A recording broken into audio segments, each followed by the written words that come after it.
Our big story now at 11. The national spotlight surrounds a story involving an elderly man who's charged with fatally shooting a neighbor, a teenage boy. And the victim's family says it's racially motivated. Angelica Duria just returned from the court appearance. She's in the studio, and that family, Angelica, they want more severe charges here. Yeah, they are calling this a hate crime. Now, earlier this morning, John Spooner waived his right to a preliminary hearing, which means that he is headed to trial. The 75-year-old was escorted into the courtroom and with his attorneys pleaded not guilty on the charge of first-degree intentional homicide.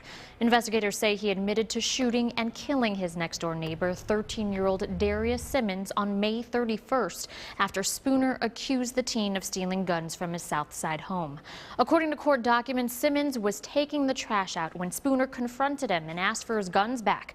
When Simmons denied that accusation, Spooner then shot the teen from just a few feet away. His mother witnessed the entire incident.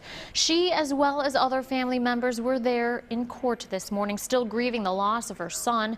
Now, this case has garnered national attention. The Rainbow Push Coalition was with them in court, and they say that they plan to request additional charges against Spooner, such as racial profiling or a hate crime. The defendant's attorney, however, says that his client does not comprehend what the crime against him is and insists that Spooner is not guilty.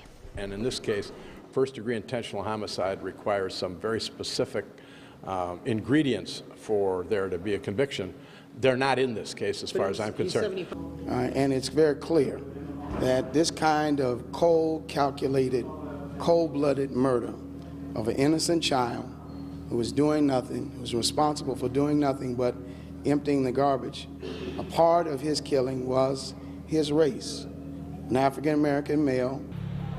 Now, Simmons was laid to rest over the weekend. Those who were close to him say he was a good kid and did not steal any belongings from Spooner's home. As for Spooner, he is due back in court on June 20th.